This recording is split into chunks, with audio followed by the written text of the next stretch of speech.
Hello and welcome back to Neko in Japan. My name is Jeremy. Today we're going to talk about a couple books that I like to read. First, The 7 Habits of Highly Effective People, and then The 5 Levels of Leadership. Both of them are a little bit on the old side, but I think are very good in talking and showing about what everybody should strive to do. First, our 7 Habits of Highly Effective People is something that these 7 key things are very important to healthy relationships and a healthy company if you want to compare it. And the 5 Levels of Leadership is another book that's very interesting if you want to lead and develop as a person and as a leader. With that, we're going to get right in, and this week, I'm going to go over another one of my goals. The goal this week is I want to keep in physical shape. I go to karate 1 day a week, and I go out for running a 5 kilometer every week, usually on Thursdays. I want to keep myself physically active, keep healthy, and maybe slowly increase the amount of physical activity I do each and every week. So with that, we're going to get right into the 7 habits of highly effective people, starting now. So our first habit in highly effective people, the 7 habits of highly effective people, is basically to be proactive. Know exactly who you are and what you can change and develop in your particular environment. So you got to know yourself. Are you a good person? Are you a happy person? Know yourself and what exactly you can control. You can always control who you are on the inside and what you think and do in the time, or what you think about. So nobody else can change, oh, I can't go and think about this thing or work on this particular idea. Nobody can have anything particularly say in that idea. It leads into the idea of going from a state where you depend on others.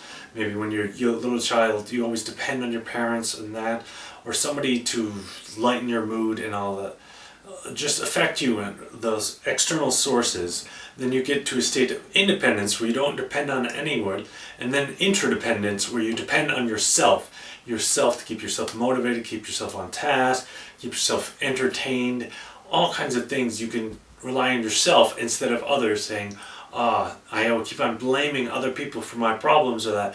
More than likely the cause is yourself, and looking in on yourself to find that out. With the last part of being proactive is giving yourself permission to do whatever you need to do in order to achieve your goals, have them listed out, be exactly proactive in your search and going towards these particular goals. Also, we end up using and knowing your agenda. So you have your goal, this is how you want to accomplish it, and it really depends on yourself working and striving towards that particular goal. Alright, that being said, habit number 2 is begin with the end in mind. Always have a clear plan of your goals, your objectives, and your particular strategies and paths you wish to take to get there. Those particular habits you need in order to get and achieve your goals. Also, what do you stand for? What are your general principles and what are your specific principles on what you're going to do in order to achieve those goals? What will you do, what you will not do? And he repeatedly states in this book, at any particular time, if you do something illegal to achieve their goals, you don't really achieve this highly effective state, and you're not very good or going to actually achieve those particular goals you're out there, because something will happen. Always either arrested or some kind of bad influences take hold of you, and then everything is lost. So make sure to keep on the straight and narrow and know exactly what you want to do to achieve the particular goals. With that, number two, begin with the end in mind. Have your goal and how you want to go about doing it. Alright, number 3. And for habit number 3, we have put the first things first. Now for habit number 3, we have putting the first things first. It talks about the integrity, your discipline, and your stick forwardness. For habit number 3, we have put the first things first. That encompasses a few things, such as your discipline, your integrity, and your basically sticking to your goal and what you want to achieve. So the particular sequence is going to take you, and you always want to try to keep your word, and any agreement you sign or agree to, you want to try to keep that as much as possible. This can always mean if you go down, start breaking your word, you kind of lose that word. Is habit number 3, putting the first thing first. You have the habits, the discipline, the integrity, and the kind of fortitude to keep your word and your agreements based on what you've agreed to. So if you said, I'm going to get this done at a certain date, you got to do everything in your power in order to achieve that. Because if you start letting that one thing slide, it compounds to a whole bunch of other different things. That is never a good situation. With that, we move on to habit number. So for habit number 4, we have win-win. Always tries to strive to go into any particular situation trying to think, what is a win-win scenario? How can I improve this other individual and I get improved as well? So both of you will win instead of win-lose or lose-lose or any of the other combinations that you want to do. You always go into any particular scenario, okay, how can we both come out of this on top and better off than we went in?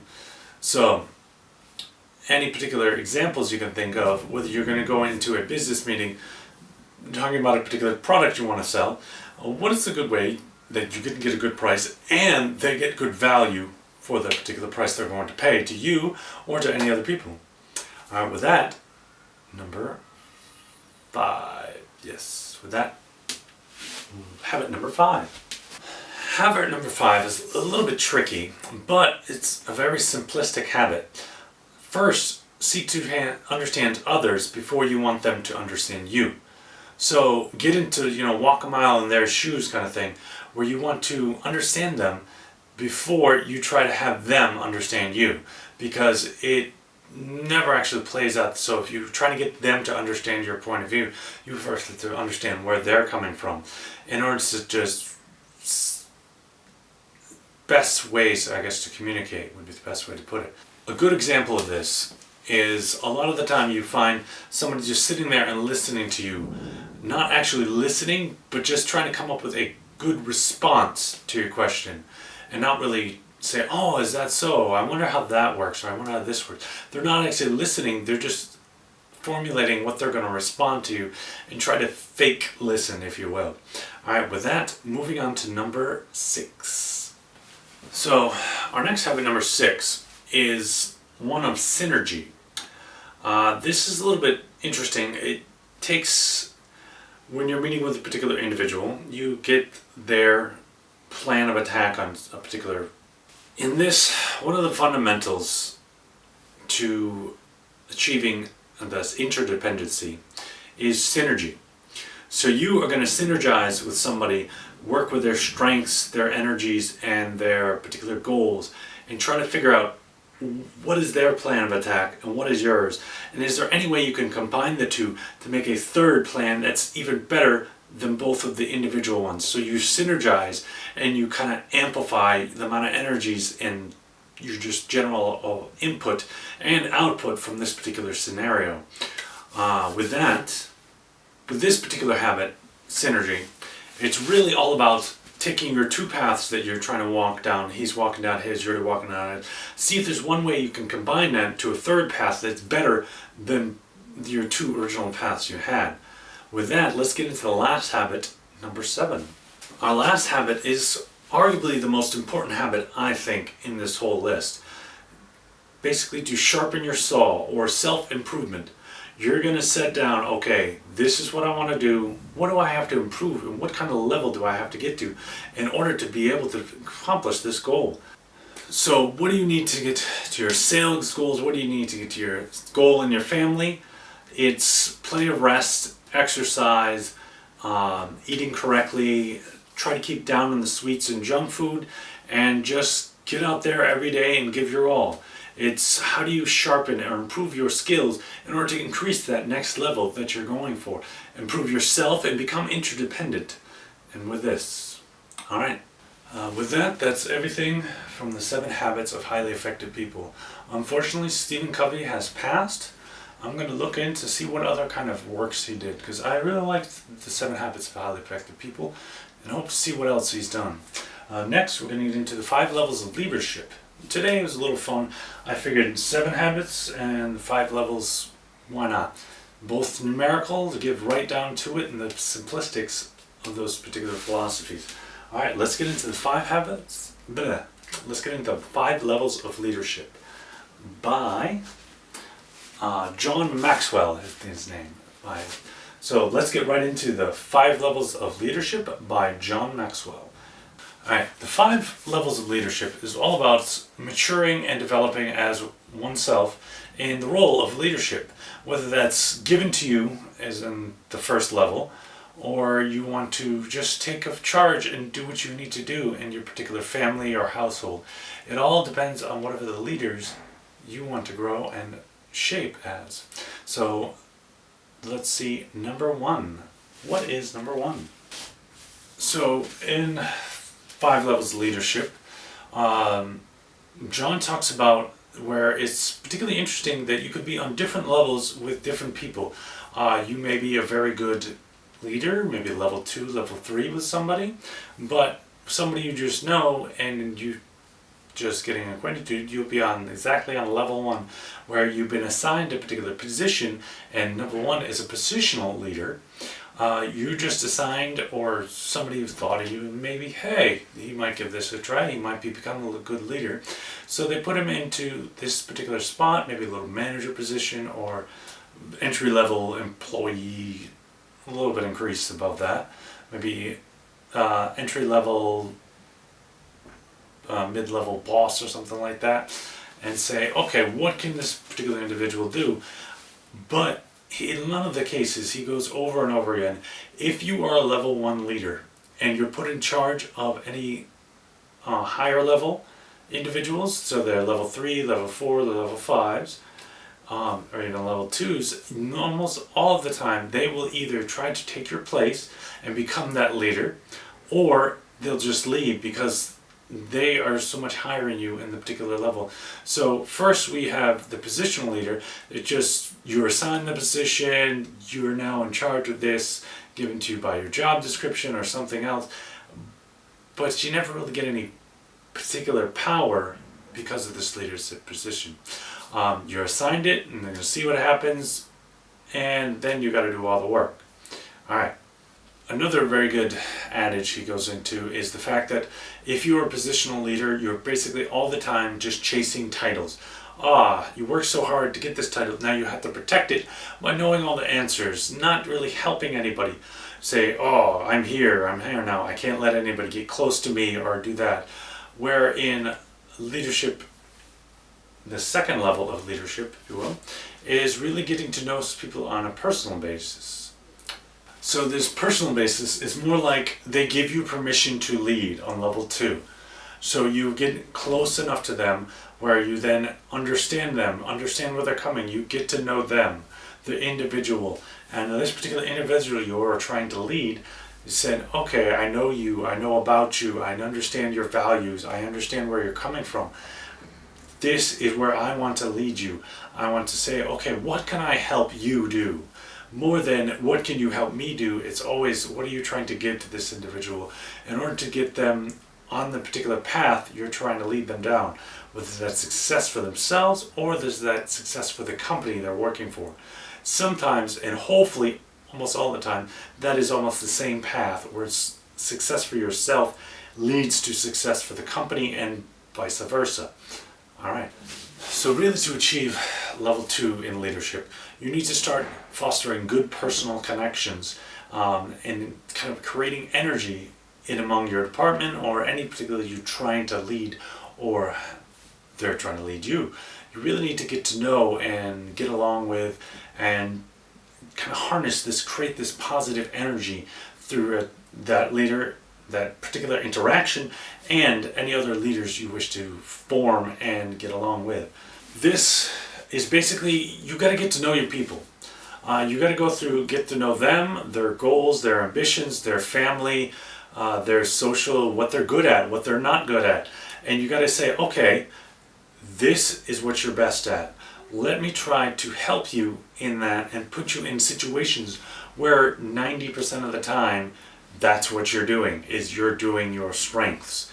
So 90% of the time, or even more, you're focused on your strengths and working on those strengths and work on some of your other lesser attributes and get better and better on that. All right, let's move on to number 3. So in a particular environment, a level 3 leader, 80% of the time you're in your strength zone, you're working on what you're best at, and you're doing it. 15% of the time you're working in your learning zone. So whether it's taking courses, reading books, all these kinds of things, in order to improve that strength, particularly your 80%. Then 5% you're going to work outside of your strength zone, and 0% of the time you're working on your weaknesses. So you're always doing your strengths and you're playing to those strengths, and that really, it depends on your level 2. You're getting to know exactly what those strengths are for each individual. So you can say, okay, you're a great writer, 80% of the time you should be writing, and then 15% around learning, maybe learning different writing styles, maybe learning about other accompanying skills that would help and just bolster those strengths you have, and that's what your primary focus should be. And that we learn from level 3 leadership. And this level 3 leadership is all about results. So you're keeping those individuals in their strength zone and achieving results for you, your company, or whatever it is, particularly your goal you're trying to achieve. Keeping them in the strength and keeping them on target and results in success. All right, with that, moving on to number 4. For level 4 leaders, getting towards the top now, these particular leaders should always be focusing on personal development of others. So 80% of their time is interacting with others and trying to improve them in order for them to stay in their particular strength zone 80% of the time. And you kind of magnify your results, you're making other leaders kind of thing. All right. And it really is, level 4s are really focusing on the 20% highest level for population. So you have a group of 100 people, 20 of those people are going to be your best people. Really hone in and focusing on them. And the most difficult part of this is actually focusing on them and developing them more than developing yourself. I mean, I right now am trying really hard to get on myself and develop myself into a better person, or to lead, maybe to follow if I need to, and just in general improve myself and what I have to do specifically here on this channel and in my everyday life with our family or work or general success throughout the world. Alright, with that, our 5th level and the final level of leadership, the level of respect. So you get a really respected leader. They're going to talk about that individual years after they leave the company, or just years after they, you're thinking Abraham Lincoln, George Washington, ridiculously respected leaders in their particular field, Mahatma Gandhi, all these people, they may not have had the positions of power given them, or these just assigned, they're in charge of everything. But they commanded so much respect and they become this highest level of leaders. They are making these lower level leaders, and then they spread their message years beyond when they're finally passed away and gone from this world. Their message still lives on. They're talked about after they left the company, after they left this world, and they're just really respected people. Now these people are actually cultivating more leaders, right? You become level 5, you're making level 4 leaders as much as you can. You're finding these people, bringing them in, teaching them, and really showing them and guiding them towards the mantle of leadership. And maybe, hopefully, they can become a level 5 leader. But there is definitely a limited supply of the level 5 leaders, the people that get garnish that kind of respect and admiration that I hope to achieve one day. But I definitely know today is not that day. But with that, I go through a couple of my goals I've been working on. So I've been working on want to get N1 certified. I've been working on the list of Japanese vocabulary.